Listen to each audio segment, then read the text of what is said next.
किसी ने बड़े कमाल की बात कही है कि कितना भी ज्ञानियों के साथ बैठ लो, तजुर्बा तो जीवन में बेवकूफ बनने के बाद ही आता है। नमस्ते दोस्तों, मैं हूं आरजे कार्तिक। एक बहुत पुरानी कहानी है। एक बार यमराज ने अपने देवदूत को धरती पर भेजा एक स्त्री की आत्मा लाने के लिए। देवदूत जब धरती पर आए तो देखते हैं कि उस महिला की 3 छोटी बच्चियां हैं, तीनों रो रो के बुरा हाल हो रखा है। घर में पति की पहली ही मौत हो चुकी है, कोई संभालने वाला नहीं। देवदूत का हृदय पिघल गया। वो लौट के वापस यमराज के पास गए खाली हाथ और कहा कि क्षमा करना, मैं आत्मा नहीं ला पाया। आपको पता नहीं है नीचे क्या चल रहा है, उसकी 3 छोटी बच्चियां, कौन संभालेगा? और वो जो महिला है उसके घर में कोई बचा भी नहीं है उन बच्चियों का ख्याल रखने वाला। मुझसे नहीं हो पाया। मैं तो कहता हूं कि आप उसे थोड़ा और जीवन दो ताकि उसकी बच्चियां बड़ी हो जाएं। उसके बाद उसे बुला लेना, उसकी आत्मा को बुला लेना। यमराज क्रोधित हो गए। उन्होंने कहा कि अच्छा, मतलब तुम उससे बड़े हो गए, उससे ज्यादा समझदार हो गए जो मृत्यु और जन्म निश्चित करता है। तुमने अपने जीवन का सबसे बड़ा पाप कर दिया। तुम्हें धरती पर जाना होगा और इस सजा को भोगना होगा।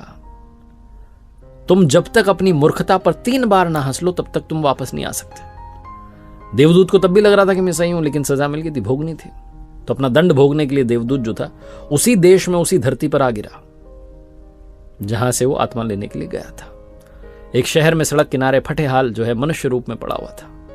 एक गांव से एक जूता बनाने वाला कारीगर शहर में आया हुआ था अपने बच्चों के लिए गर्म कपड़े और कंबल ले जाने के लिए, क्योंकि सर्दियों के दिन थे। उसने देखा कि एक गरीब आदमी सड़क किनारे, मुझसे भी गरीब, फटे हाल पड़ा हुआ है। तो उसने सोचा कि ये जो गरीब है इसकी पहले मदद करते हैं। उसने उस देवदूत के लिए जो मनुष्य बनकर के वहां पड़ा हुआ था उसके लिए गर्म कपड़े कंबल खरीदा।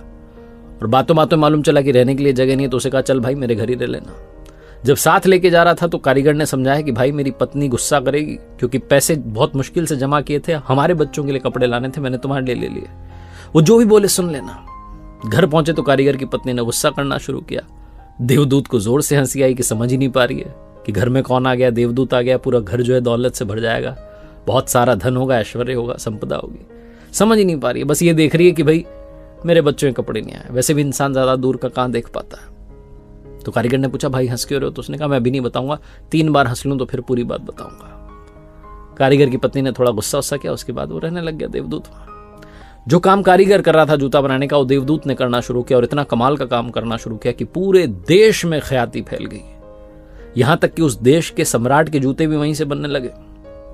एक दिन सम्राट का आदमी आया, बहुत थोड़ा सा चमड़ा था उसके पास। उसने कहा कि बहुत कीमती चमड़ा है, इससे सम्राट के लिए जूते बनाने हैं। ध्यान रखना, जूते बनाने, चप्पल नहीं बनानी है, क्योंकि उस देश की प्रथा थी कि चप्पल तब पहनाई जाती थी जब इंसान की मृत्यु हो जाए। चप्पल पहना करके उसे मरघट तक ले जाते थे। तो उसने कहा भाई ध्यान रखना, जूते ही बनाने, चप्पल नहीं बनानी, चमड़ा बहुत लिमिटेड है। देवदूत को तो सब पता था, उसने चप्पल बना दी।